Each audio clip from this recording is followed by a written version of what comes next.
Hi guys, I'm Laura Vitale, and on this episode of Laura in the Kitchen, I'm going to show you my take on chicken tinga, which is sort of like a shredded, saucy, delicious, spicy chicken that you can use to make tostadas, you can use to make tacos, quesadillas, whatever your heart desires. It is fantastic. Of course, I can't start without saying this is not an authentic version. No way will I claim. I just claim deliciousness, and I hope that you are just inspired to make it or make something like it, or maybe Google a different recipe, but I just want you to get in the kitchen. That's my goal.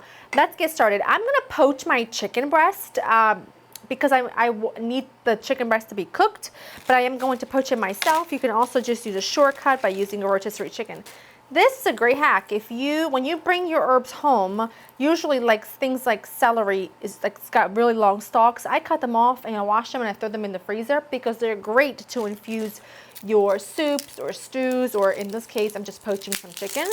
And I'm gonna take a couple of cloves of garlic and I'm just gonna mash them. I just want to give the water a little bit of flavor. It's not going to do anything crazy, but I just need to give it some flavor along with some salt, because if you don't salt or give the water flavor here, as the water comes to a boil, your chicken isn't going to be absorbing anything, but we at least want it to absorb some salt so that it's seasoned really well throughout. I've got about 2 pounds of thick cut chicken breast, cleaned, trimmed a lot of the fat off. You can see it's beautiful. And I'm gonna plop it right in. Beautiful. Don't use a thin kind because they'll just dry out really quickly. And these just need to simmer and poach until that chicken is fully cooked through. For the size of these, on about a medium simmer, I'd say it'll take about 20 minutes. So while that happens, let me show you now. The way I was told to make this recipe was to take Roma tomatoes and to pop them into boiling water and then blend them into a sauce. I virtually have already done that by using my homemade canned tomatoes, which is just that. It is juicy summer local Jersey Roma tomatoes that I cook down and then I puree. So this is what this is. So I'm just going to use a jar of this. I'm going to go ahead and slice up an onion. I want it to be nice and thinly sliced, and I'm going to chop up a few cloves of garlic. Chicken is still poaching away. I'm going to get started on the sauce. To a large skillet with high sides. You're going to want to use a vessel that is going to hold everything, your sauce and your shredded chicken. This actually may be too small, but we shall see. I like living on the edge. I'm adding my onions and my garlic. The point here is to sweat the onions. It's to soften them. It's to make sure that they really cook down nicely. So I'm going to let these saute for a good 10 minutes over medium heat. I don't want them to retain any crunch. I want them to become nice and soft and tender. I'm not really that concerned about caramelizing them. I just want to turn them translucent and, like I said, soft and tender. So once they're there, we will move on to the next step. Onions look perfect, and the answer is yes. I did switch pans because I was correct. Didn't think that one was big enough for sure. Add your tomato sauce or your tomato, whichever. Now I need some chicken stock, so I'm actually using some of the poaching liquid from the chicken. I am gonna add some caldo de pollo to it, bouillon powder, because that's like a little bit of a flavored water really. It's not stock because we didn't use any bones or anything like that. So add that in, along with, if you can find it, Mexican oregano or regular oregano. Mexican oregano has a much more like floral, slight lemony flavor to it, and a bay leaf and some cumin.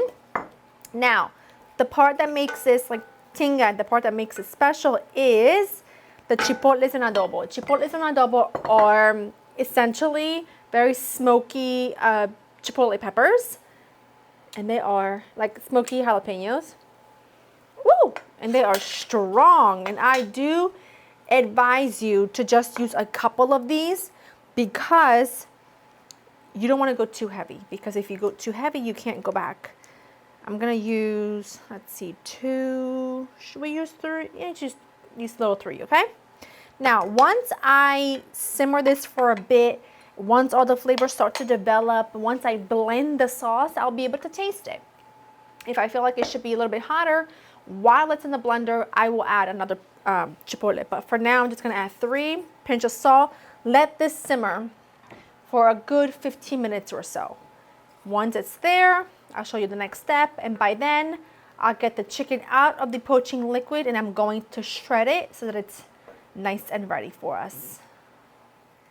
Our poached chicken is nice and shredded. I set this aside. The sauce was simmering for a good like 15-20 minutes. I turned it off and I'm gonna add it to a blender. I want this to be really nice and smooth. I've tasted it. I think it tastes perfect with 3, but that could be different once I puree it. Once those peppers are pureed, that it could get spicier, but it should have a nice smoky kick to it for sure.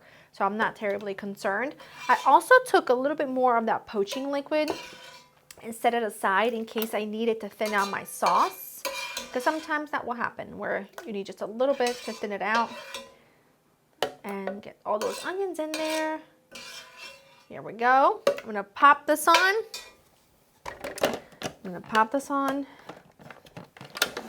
I never know how to work this blender.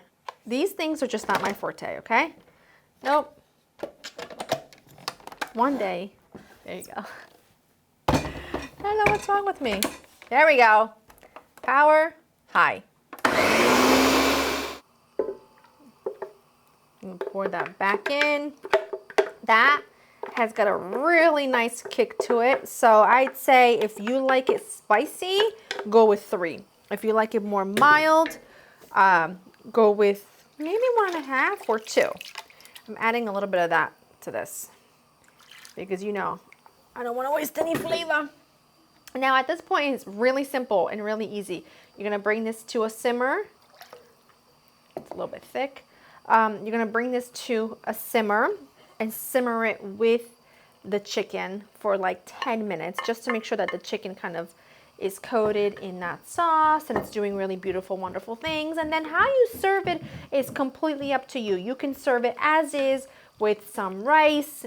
You can serve it like how I like to do, with some toasted, or I should say charred, corn tortillas and some avocado and onion and lime.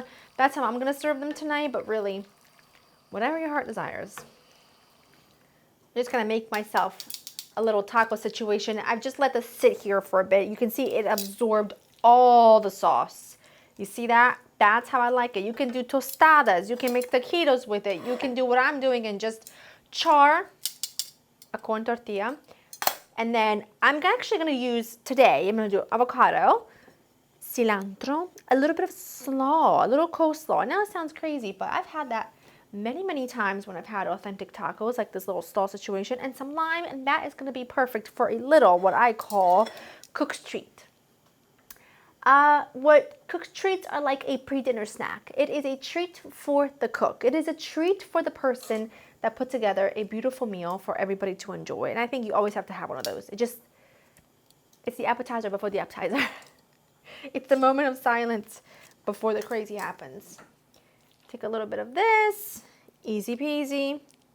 It's so saucy and spicy and delicious. Taking a piece of avocado, maybe a piece and a half. It's making my mouth water. A little slaw, not much, because if I overfill, well, I will overfill because that's who I am. A little cilantro. I really like a rough tear. And then you gotta have a good squeeze of lime. And that is a cook's treat. And like I said, you're always gonna have one of those.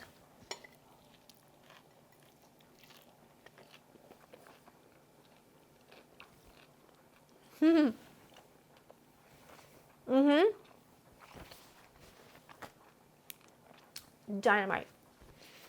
That is next level. It is spicy, smoky, salty, it's succulent, it's everything I want it to be, and so much more. Go to laurainthekitchen.com to get the written recipe. I hope you enjoyed spending time with me. This would be a great weekend make ahead as well. I'm gonna grab some of the chicken from the bottom. This would be a great weekend thing. You can make a big batch of it ahead of time and then just keep it on warm. Phenomenal. LauraInTheKitchen.com with a written recipe. Hope you enjoyed spending time with me, and I will see you in the next one. Bye.